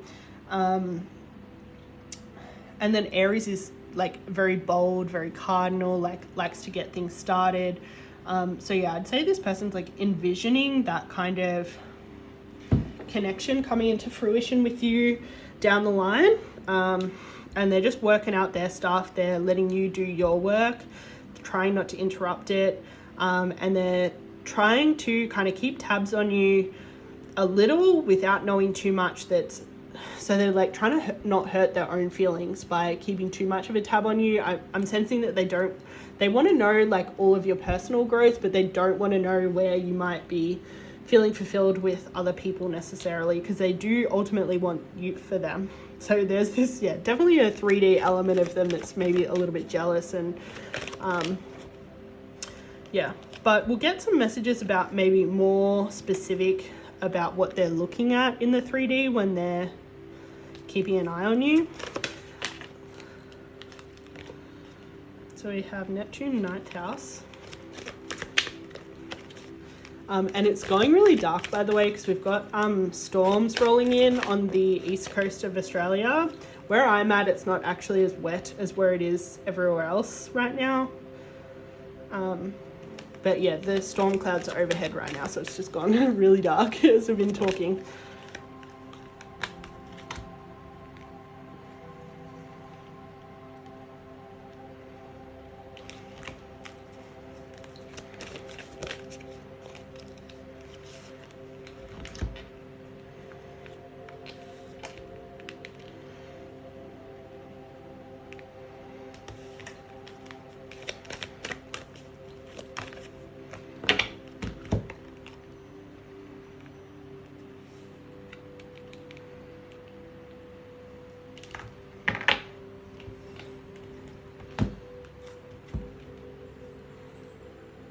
Okay, so this is actually really sweet. They're mostly keeping an eye on your socials to basically cheer you on from afar. We've got Jupiter return, Grand Trine, and part of Fortune. This is all heavy kind of like blessings, abundance, kind of energies. They're really like keeping tabs on you to make sure that you're living your life, having a good time, and to like quietly cheer you on from their own corner. Like you may feel that energetically from them. I doubt they're saying it in the physical, but yeah, they're really like keeping tabs on you just to like be a supporter from afar. Like it seems like they really want you to succeed. They really want you to have everything that you want. The Jupiter return sometimes can bring in soulmates. I think for some of you, they might feel threatened by a potential soulmate that may be a possibility for you. to explore. So they might be keeping a tab on that as well. For some of you, your person may like be wholeheartedly in support of you going and exploring that connection, and they would keep that same energy that they brought to like kind of your general success for you to be in another connection. I'm sensing for others though that, yeah, there's probably going to be some jealousy, some hoping that doesn't happen. But yeah, really you got to do you, and you can know that they might be upset with it, but do it anyway if it's right for you. So yeah, just know that there's some people here whose person's going to be jealous. There's some people here whose person's going to support them wholeheartedly, but they are kind of keeping tabs on whether a soulmate energy might be coming in for you. They're also obviously keeping tabs on your spiritual development. These are two heavy spiritual kind of cards. The ninth house is just general expansion, learning, especially higher education, spiritual development, personal development, any sort of expansion, whereas Neptunian is much more related to spirituality, things within the unconscious, illusion, imagination, manifestation. It's very high order Venus energy. It's kind of like the Venus feminine kind of on steroids, that's really just like taken her feminine power to like kind of max. So yeah, they're kind of keeping tabs on all of your spiritual upgrading and how much you've really come into your own, and like definitely anything that you're expressing about spiritual stuff on social media, they're just like eating it up, being like, yes, queen, like go get it. And they're also keeping an eye on all the ways that you're changing, all the things that you're letting go from the past. And they're kind of using that as a bit of an indicator of anything they should let go. Like if they're seeing you let go of certain connections or jobs or friends, you know, whatever it is, they're kind of taking that as a bit of a pulse check in terms of like checking in with their own integrity. Like, do I need to let go of that thing? And yeah, they're really using you as a bit of a guidepost when it comes to what they need to change in their own personal life.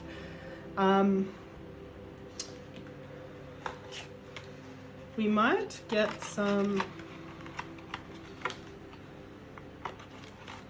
channeled messages for you. I think I'm gonna do some messages of love oracles for this connection. Please have channeled messages.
Okay, so we know this person's kind of keeping tabs on you to see if there's an external party that's going to be intruding in their opinion on this relationship. So yeah, they're really keeping an eye on any third party energies coming in or out of your life. They're definitely stalking your socials to just keep an eye on that, and they just want to be aware if there's any other energies influencing this connection. And yeah, some of them are coming from a okay place with that, and some of them are definitely coming from a jealousy place with that. But yeah, as we were talking about earlier, they're definitely looking to resolve this conflict in the future. They're definitely going to come in with an apology. You can expect the apology that you want to hear. Essentially at the right time. With this patience card, everything will unfold in the divine timing. This rejection is actually divine protection. So as I was saying earlier with the Three of Swords energy, all of that Saturn and Libra energy, for you guys, it seems like disconnection and no contact is an important part of this kind of path. Yeah, it's all part of the divine timing. So yeah, definitely don't see it as a rejection because of anything either of you have done wrong. It's a rejection based on just karma that the two of you need to clear within the self first. It seems like this person really wants you to laugh, have a good time, enjoy yourself, and definitely they're also envisioning a time where you can do that with each other again, with that Three of Wands energy we were talking about. Yeah, they want you to enjoy yourself now, but they also want to be able to enjoy you in the future. We do have a warning, don't dismiss the red flags here. There's still stuff that they're working out. There's still stuff that you're working out. And if this refers more to the external party for you, yeah, take that into consideration. Your inner knowing will know whether that's about this person that this reading is about, potentially still having some red flags and not being ready, or whether this is about the third party energy. So yeah, take that as it resonates. We have here and now, your true love is already a part of your life. And denial, detach with love to clearly see the truth. What's interesting is that Three of Swords is a heavy card that indicates needing to feel grief fully and really detach and let go of a situation, to essentially kind of clean slate a situation to have a new start. So it does seem like there's a need for the two of you to detach, to be able to see yourself and each other more clearly. Maybe this person will eventually stop keeping tabs so much on your socials to try and do this. But yeah, it seems like it's important for you to know that in any case. But we'll get some more oracles for you.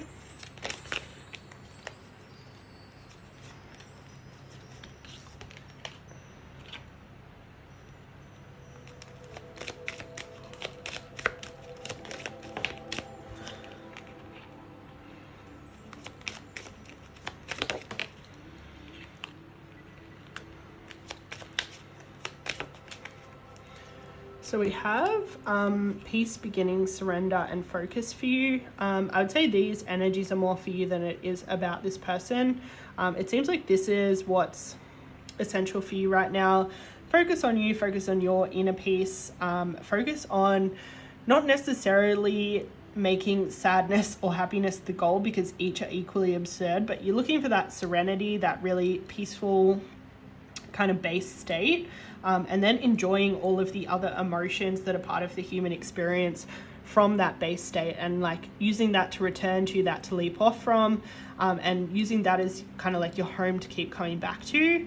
Know that there's new beginnings coming for you, but yeah, surrender to the divine, surrender to the plan, surrender to whatever lesson spirit's taking you on right now, and really focus on you, focus on your journey. So we have your dreams need a practical plan. So if there's something that you've been wanting to do, if there's something you've been dreaming about, get serious about it. Start working on it. Be bold and make the first move. I would say this has to do with your practical plan. Whatever it is that you're wanting to do, like, get on it. Like,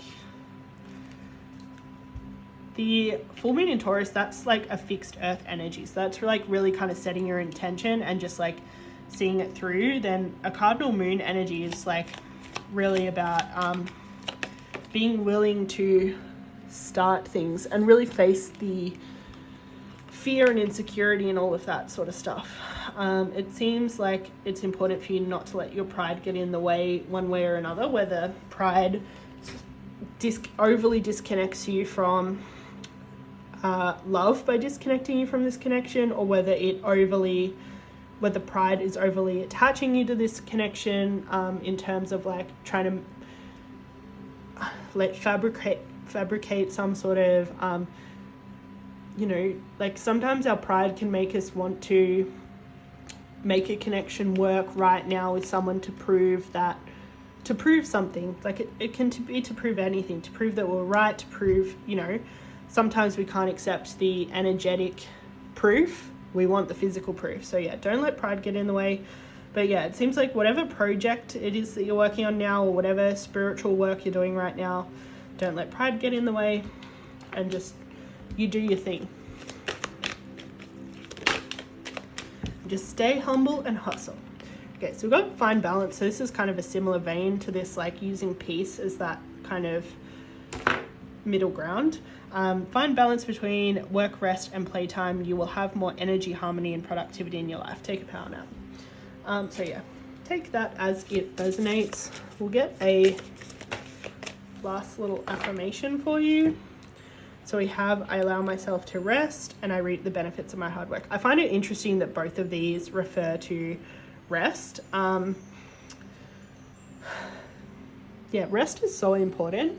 I think a lot of the time when the Hermit card does come out in reverse, sometimes this can also indicate being consumed by shadow work and like not allowing that to be part of our life. Sometimes shadow work can become our whole life, but it is supposed to be a part of our life. Just as the shadow is a part of ourselves, and we have like this whole other part of ourselves, like parts of ourselves, and we're just so much more than our shadow. We're so much more complex.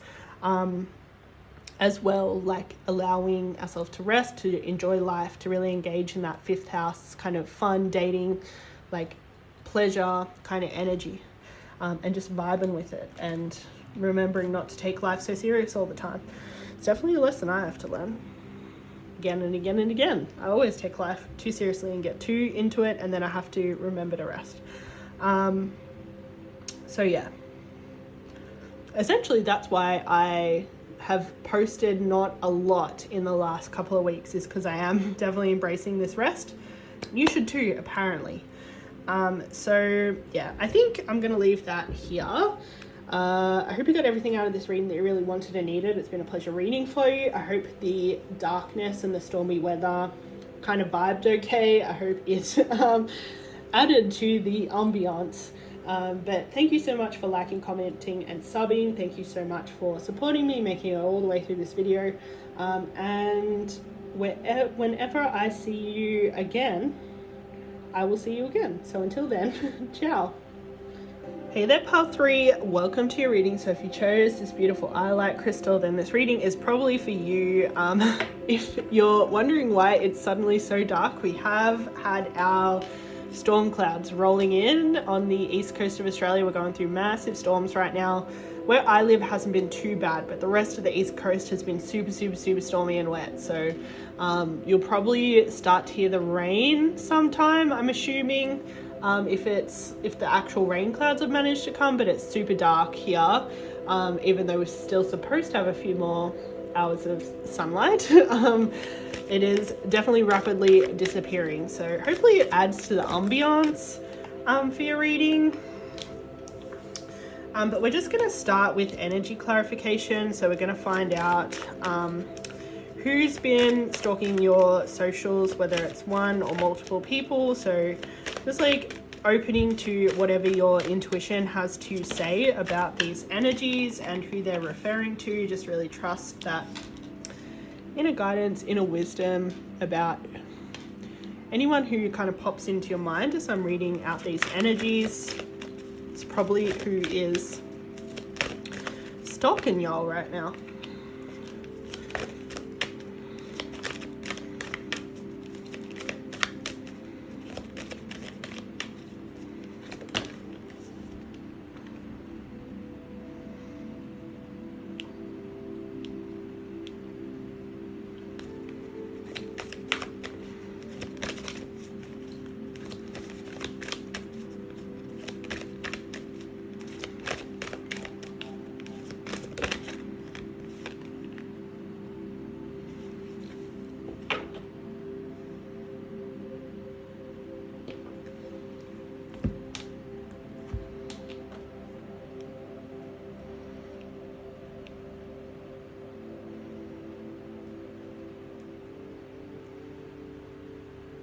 Okay, so the person who's stalking y'all is probably a soulmate energy. This may be someone who you've been in connection with before, with this 8th house of beginnings and endings coming out, or this is someone who you've always had really intense either intimacy or sexual chemistry with. One of the two. So either you have history or you've always had this real kind of magnetism between each other, this real drawing towards each other.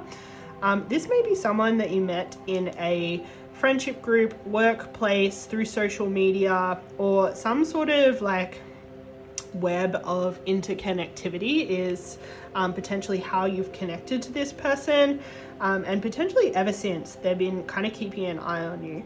I would say for the majority of people here, it does kind of feel a little bit more fresh and exciting, and maybe you haven't fully explored this connection yet for one reason or another. It seems like there was maybe some blocks preventing you guys from experiencing the fullness of your connection that needed to be dissolved. So there's some sort of change that either is still needing to happen or has been happening to kind of align the two of you, because for whatever reason there was some block and the two of you kind of weren't connecting in the physical for whatever reason. This person's probably fairly intelligent, probably a good conversationalist. They probably have their kind of lifestyle and routine pretty down pat. This person might also like animals. This person may have Scorpio, Aquarius, Sagittarius, Pisces, Gemini, and Virgo placements, or a placement in one of those signs, especially dominant placements. So either big 3 or big 5 energies. This person is probably fairly spiritual. They might like to travel. They might be getting some sort of higher education or degree, or doing some sort of like course or something like that. They may also be a teacher.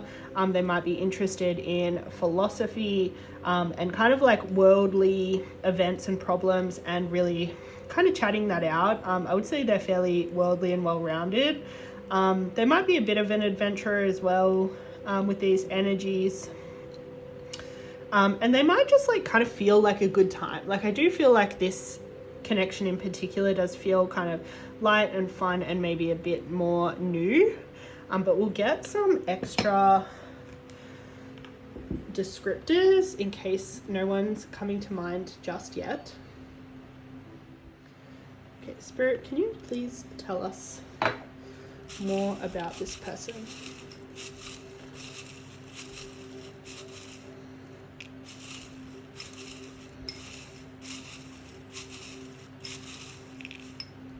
Okay.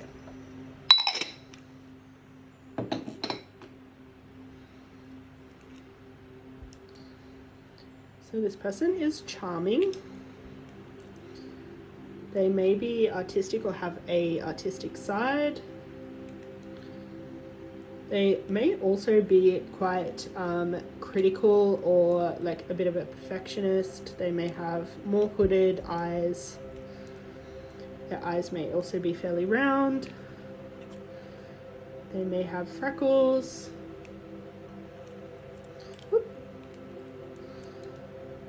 Yeah, they may also be fairly innovative. Maybe this is one of the ways they're kind of like creative and artistic.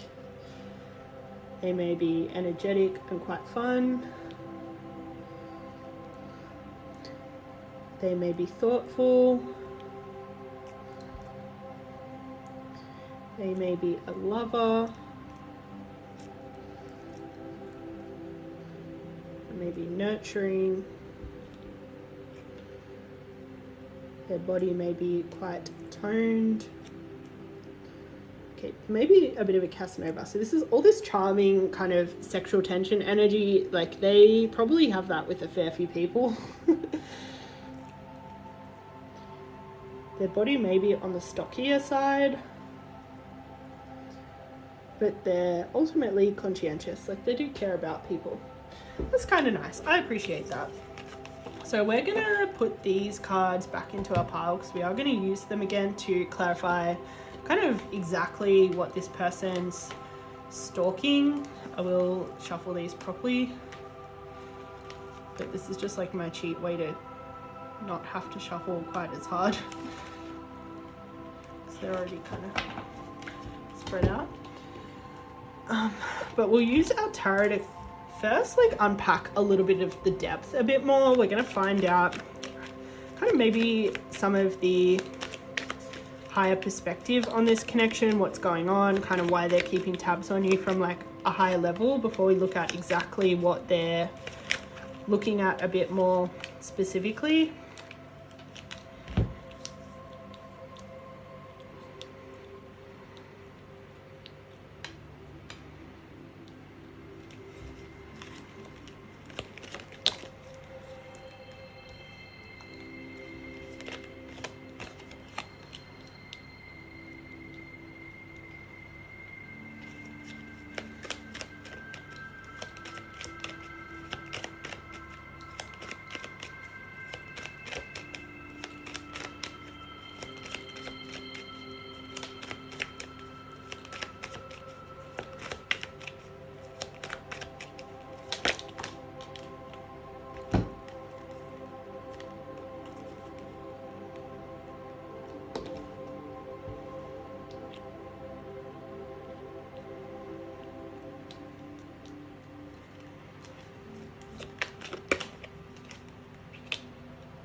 So this person in their own personal life seems to be kind of closing an old chapter of their life and opening a new chapter of their life. Definitely a chapter in their life where they're going to be happier, more aligned. They're definitely a lot more on track now, or definitely getting on track.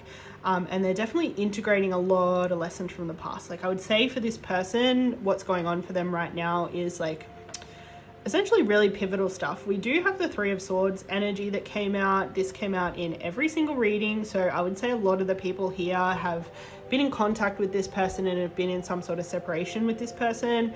I would say for this particular reading, the energy feels like it's been more of a kind of separation without having been in a full connection, or you've potentially never seen the full connection manifest. And so it's more of a separation in terms of like, you never fully got into it. So there's always been this kind of like, maybe like either almost energy or just like some blocks that were preventing you from kind of getting into this for whatever reason. I would say that this person has probably been in your life for some time. This doesn't feel like a totally new person. Like as I was saying before, they probably came into your life through either social media or friendships or work or something. Like they were connected in some way and they've kind of been around for a while. And so they're like, this is potentially not that new in terms of the person being in your life, but yeah, it seems like maybe before this can kind of get off the ground, they do need to kind of close some bits and pieces from their past first, especially with all of these energies coming out together. The World card is heavy Saturnian energy, so this is a karmic energy.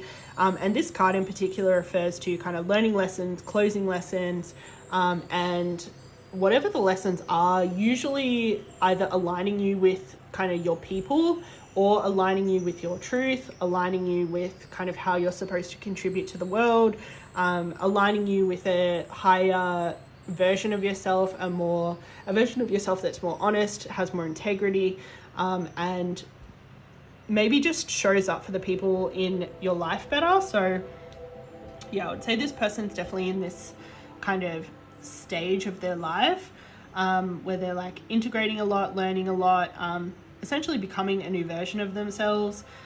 The Death card, this usually refers to like things starting to come into fruition, things starting to come to life. It's activity. It also kind of relates very heavily to the 8th house of beginnings and endings. So there is this element of like Scorpio kind of sexual and intimate kind of energy. And yeah, it does feel like there's maybe the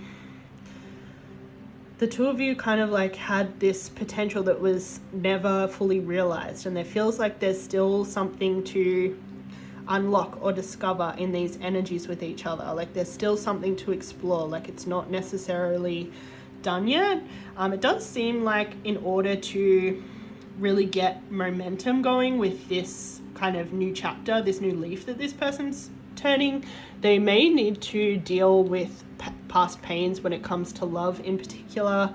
Any like animosity, grief, like pain that they're still holding on to, whether that's from this connection with you, although for the majority of people I would say it's more from people from their past, or like even their like family roots, trauma, like they've got stuff to clear. This person has a lot of stuff to clear in order to really be on this kind of fresh new page that they're like essentially lining up with right now.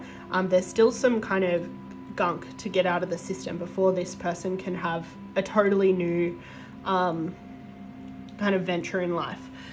It seems like they may be dealing with some abandonment wounds, maybe some dark kind of feelings. The Nine of Swords is often associated with kind of feelings of depression and anxiety, and the card in particular is a Mars in Gemini energy, and it's really about uncovering what the source of anxiety and fear is coming from, and really trying to stop identifying with the emotion, so like trying not to kind of unconsciously fall into the umbrella of I'm a depressed person, I'm an anxious person, and kind of leaving it at that. Like a lot of the time there's some wisdom in a lot of those feelings about kind of things that are going on in life, usually more broadly. It's usually less specific to the person. A lot of the time it can be like anxiousness due to lifestyles of racism, capitalism,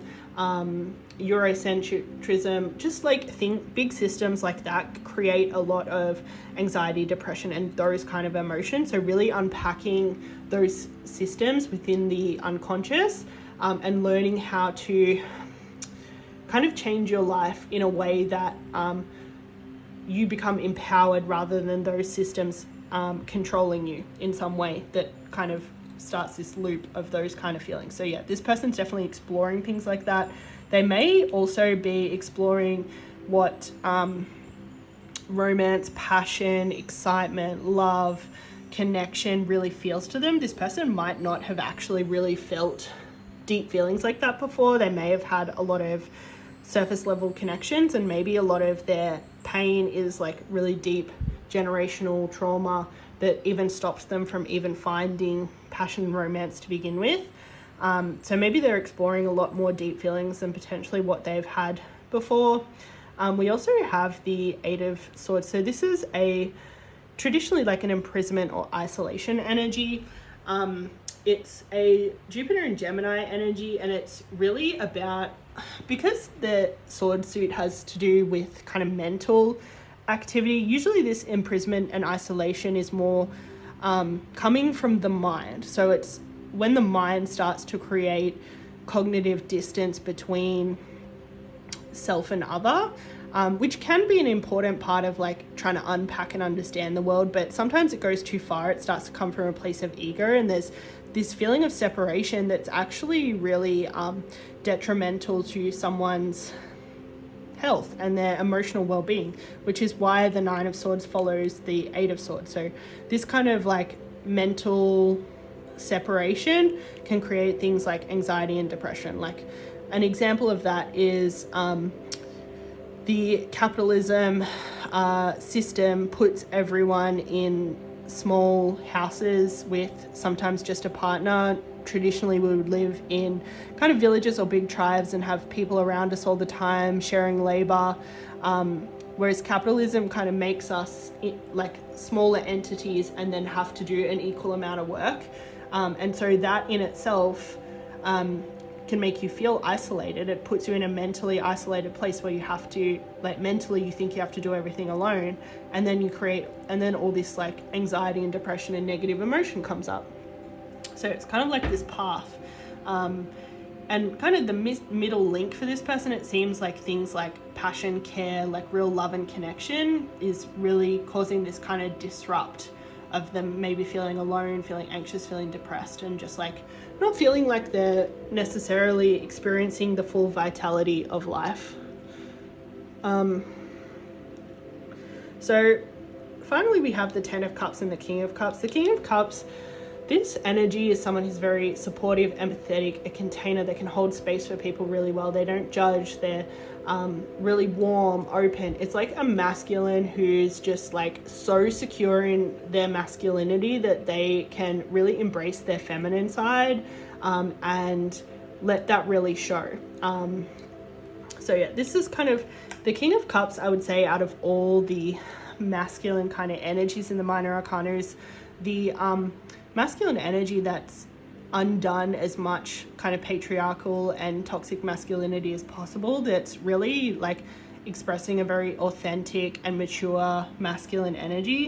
It seems like this person, that's what they're looking for, that's what they're working towards, and they're trying to like figure out a lot of these kind of pains from their past and conditioning to become a more integrated energy, because they know ultimately until they work out all of this stuff, they're not going to reach this place of happiness, alignment, abundance, and kind of satisfaction in their lives, because they know that a lot of the satisfaction in their life actually comes from their connection to others.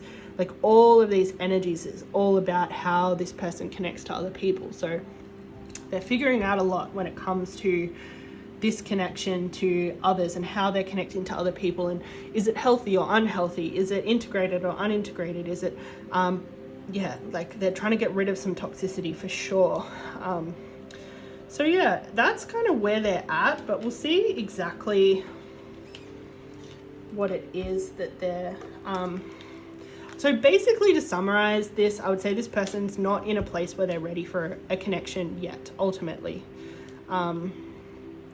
So that's maybe why they're kind of more stalking than necessarily reaching out right now or making moves, because they're just like figuring out a lot in their life personally. So potentially that's why you're not hearing from them yet. But we'll find out exactly what they're looking at when they're looking at your profile.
So this person also thinks that the two of you might be soulmates with this Jupiter return coming out again. Yeah, so they're kind of like keeping tabs on you because they're pretty sure once they've done the work that they're doing right now, they want to reach out and create something with you. There's something going ding, ding, ding in their intuition that there's something about you. They're definitely very attracted to you, especially with this fire element coming out. There's a lot of desire there. There's a lot of kind of magnetism, pull. They may feel like you guys even have some past life karma even. They may feel really maybe familiar to you in some way and you to them in some way. So they're kind of like, it's almost like they're trying to place you. They're kind of looking at you being like, oh, I feel like I know this person. And I think they might also be trying to figure out kind of how to woo you as well with all these energies coming out. So they're kind of like keeping tabs on you and stalking you, being like with a lot of kind of appreciation, support, like love that for you kind of energy. Like they're really kind of in your corner, but they're also like trying to figure out how to woo you. And they're maybe going to try and do it in a very unique, unexpected way, with like definitely a very, like they're trying to do it in a way that puts their own flavor on it. Like they don't want to be kind of like everyone else trying to get your attention. They want to do it in a unique way that really shows you who they are, and that shows you that they know who you are as well. Like there's definitely, like this person feels a little bit even strategic about maybe fantasizing about how they're going to kind of come in and try and show you the potential between the two of you. I don't know if they, like if you've been feeling like there may be a soulmate energy for you, like I don't think they've been aware of it. Like I don't know if they would even expect you to be getting a reading about them. Like I don't think they think that they're in your consciousness as much as you're in their consciousness. So that will probably be a surprise to them if you've been thinking about them a lot. Potentially you haven't, and it's only this reading that's really put you in their mind. But yeah, I don't think they'll be expecting it. But yeah, they're definitely, it's kind of a good vibe. I feel like they're stalking from a good place, and honestly, I approve. But we'll get some oracles for you. So we have nourishment, protection, creation. These are all very, the art on all of these is very dark.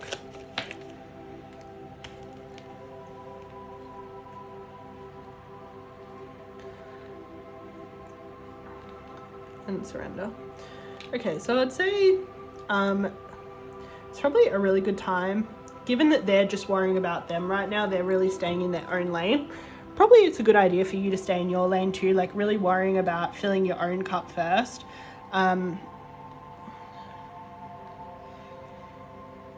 It seems like I'm definitely, from this card, like I'm getting a bit of there's some guardian angel, divine protection, spirit guide, ancestor kind of energy here that's maybe wanting to protect this connection and protect you from maybe entering into this connection too quickly. Like obviously in the tarot we uncovered a lot about what this person's kind of figuring out in their life, and they definitely don't feel quite ready yet, but it does seem like, especially if your intention is to connect with this person, it seems like there's a lot of energies helping this come into fruition. It seems like your intention for what you wish to create with this person and their intention about what they wish to create with you is very strong.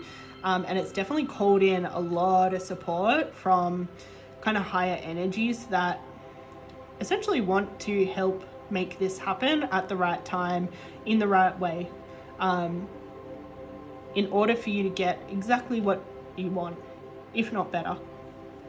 And so yeah, there's definitely going to need to be some surrendering to the process, because it does seem like there's a bit of a process with this connection still, just given where they're at. Obviously in the tarot reading we didn't really read about where you're necessarily at. The cards mostly revealed about where this person is, so yeah, it'll probably just take a bit of time and a bit of kind of surrender. But believe in the impossible. What else do you need to release? And hold your vision. Kind of cute. Hold your vision about what it is that you want. Know that there's a lot going on in the background that's going to support this happening. Figure out how to release more, surrender more, and just like believe in the impossible and live your life. And just trust that things are working out as they should. Do we have any more oracles, please?